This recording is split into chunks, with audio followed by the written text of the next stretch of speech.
आजको बसाइमा हामी इँटाको गारोबाट भवन निर्माणको लागि आवश्यक न्यूनतम मापदण्डहरूको बारेमा छलफल गर्नेछौँ। भवनको आकार, प्रकार तथा अनुपात। भूकम्पीय जोखिमको हिसाबले सामान्यतया याल आकारको भवन बनाउनु उपयुक्त मानिँदैन। याल आकारको भवन बनाउने नै हो भने चित्रमा देखाए अनुसार बनाउनु पर्दछ। दायाँतर्फको माथिल्लो चित्रमा देखाए जस्तै याल गारोको भाग चौडाइको 20% वा चौडाइको 5 भागको 1 भाग वा सो भन्दा कम हुनु पर्दछ। तलको चित्रमा देखाए जस्तै सुरक्षाका लागि अलग अलग भवन एकाइ निर्माण गर्नको लागि सिफारिस गरिन्छ। जस्तो दुईवटा भवन एकाइहरू बीचको दूरी 8 फिट कायम राख्नु पर्दछ। गारोको लम्बाइ तथा चौडाइ। दायाँतर्फको चित्रमा देखाए जस्तै गारोको लम्बाइ चौडाइको 3 गुणा भन्दा कम हुनु पर्दछ। कोठाको लम्बाइ। गारोको कुल लम्बाइ 4.5 मिटर 14 फिट 9 इन्च भन्दा बढी हुनु हुँदैन। कोठाको नाप। कोठाको क्षेत्रफल 13.5 वर्ग मिटर वा 145 वर्ग फिट भन्दा बढी हुनु हुँदैन। गारोको उचाइ। गारोको उचाइ 3 मिटर भन्दा बढी हुनु हुँदैन। गारो। गारोको मोटाइ। गारोको मोटाइ एक तले भवनका लागि 9 इन्च र 2 तलाको लागि 14 इन्च हुनु पर्दछ। गारोको उचाइ न्यूनतम 6 फिट 6 इन्च र अधिकतम 9 फिट 10 इन्च हुनु पर्दछ। ठाडो सबलीकरण। ठाडो सबलीकरण भवनको हरेक कुनामा, जोर्नीमा, झ्याल ढोकाको दायाँ बायाँ प्रयोग गर्नु पर्दछ। गारोमा राखिने खुल्ला भाग। सबै झ्याल ढोकाका लागि झ्याल मुनिको पट्टी र झ्याल ढोका माथिको पट्टी एउटै सतहमा हुनु पर्दछ। गारोमा राखिने खुल्ला भागको कुल लम्बाइ हरेक गारोको लम्बाइको 50% भन्दा बढी हुनु हुँदैन। खुल्ला भागहरू बीचको दूरी 2 फिट भन्दा बढी हुनु पर्दछ।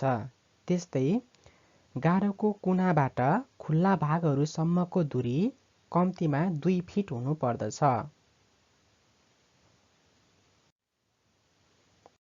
फिल्डमा इँटाको गुणस्तर जाँच गर्ने तरिका।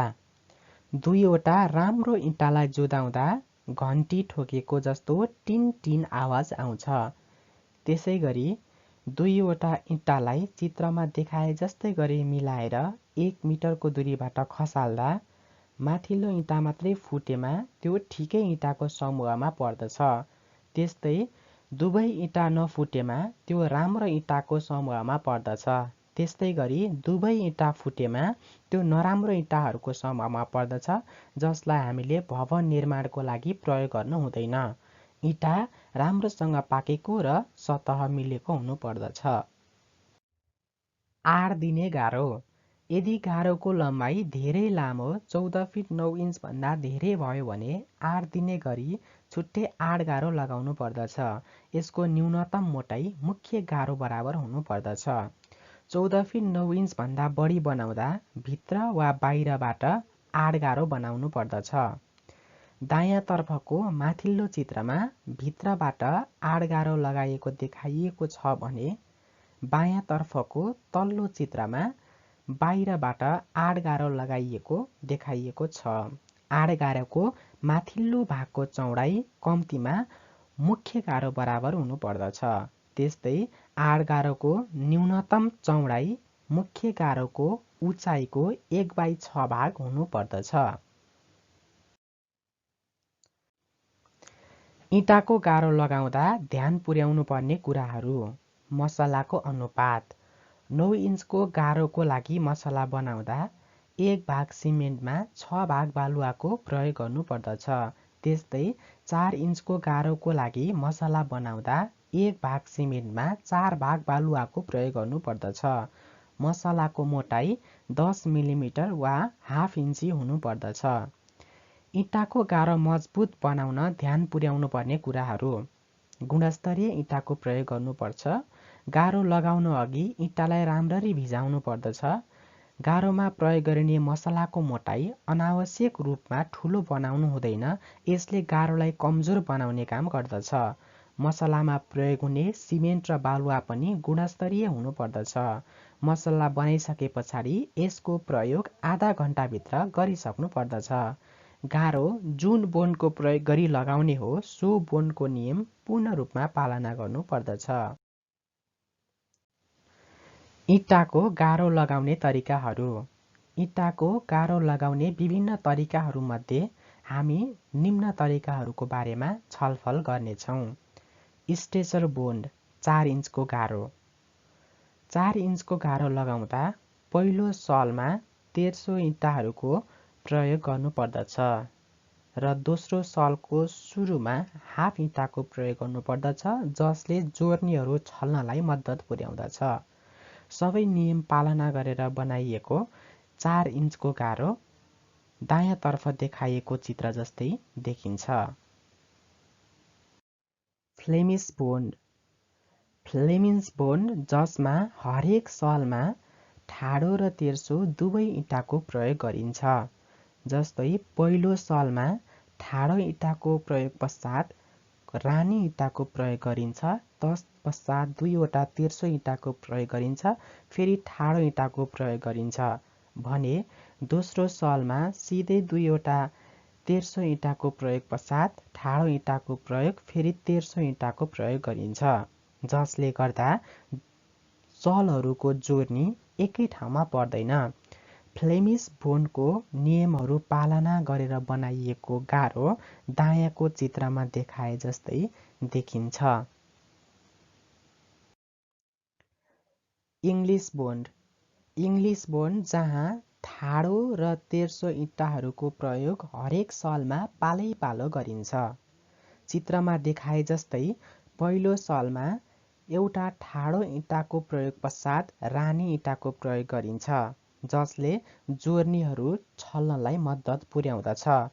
चित्रमा देखाए जस्तै पहिलो सलमा पुरै ठाडो इँटाको प्रयोग गरिएको देख्न सकिन्छ भने दोस्रो सलमा पुरै तेर्सो इँटाहरूको प्रयोग गरिएको देख्न सकिन्छ।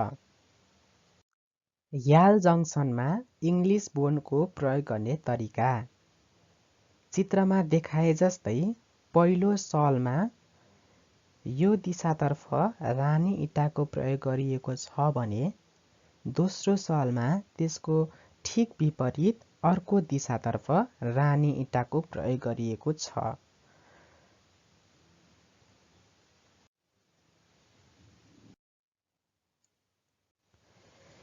एउटा सिङ्गो इँटालाई चौडाइको 20 भागबाट काट्दा रानी इँटा बन्दछ। एउटा सिङ्गो इँटाबाट दुईवटा रानी इँटा बनाउन सकिन्छ। इँटाको गारो लगाउँदा दाँती छोड्ने भन्दा पनि चित्रमा देखाए जस्तै गरी खुड्किला बनाएर छोड्नु पर्दछ। इङ्ग्लिस बोन्डको प्रयोग फिल्डमा धेरै मात्रामा हुने भएकाले यसको विशेषताको बारेमा बुझ्नु अति आवश्यक हुन्छ। इङ्ग्लिस बोन्डमा पहिलो सलमा ठाडो इँटाहरूको प्रयोग हुन्छ भने दोस्रो सलमा तेर्सो इँटाहरूको प्रयोग हुन्छ। त्यस्तै पहिलो सलमा तेर्सो इँटाहरूको प्रयोग हुन्छ भने दोस्रो सलमा ठाडो इँटाहरूको प्रयोग हुन्छ। पहिलो, तेस्रो, पाँचौं, सातौं सलहरू एकै प्रकारका हुन्छन् भने दोस्रो, चौथो, छैटौं, आठौं सलहरू पनि एकै प्रकारका हुन्छन्। पहिलो, तेस्रो, पाँचौं, सातौं सलहरूको जोर्नी एकै लाइनमा पर्छन् भने दोस्रो, चौथो, छैटौं, आठौं सलहरूको जोर्नी पनि एकै लाइनमा पर्दछन्। बायाँको चित्रमा देखाए जस्तै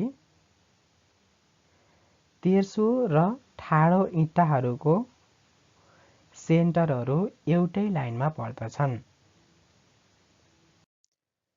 कुनामा ठाडो सबलीकरणको प्रयोग गर्नको लागि सिङ्गो रानी इँटालाई 3 टुक्रा बनाएर दुईवटा टुक्राको मात्रै प्रयोग गरी बीचमा खाली ठाउँ छोड्नु पर्दछ। देखिएका दुवै चित्रमा इङ्ग्लिस बोनको प्रयोग गरी गारो लगाइएको छ। यी दुवै चित्रमा इङ्ग्लिस बोनको प्रयोग टी जङ्सनमा कसरी गर्न सकिन्छ भनेर देखाइएको छ। पहिलो चित्रमा मेन गारोभित्र पार्टेसनबाट आएको गारो मेन गारोको मोटाइको 1/4 भित्र छिरेको छ र ठाडो सबलीकरणको लागि रानी इँटाको टुक्रा पनि प्रयोग गरिएको देख्न सकिन्छ।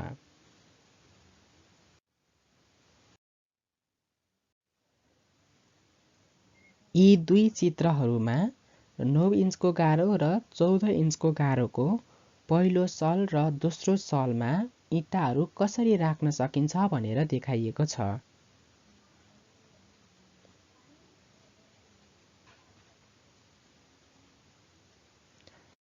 धन्यवाद।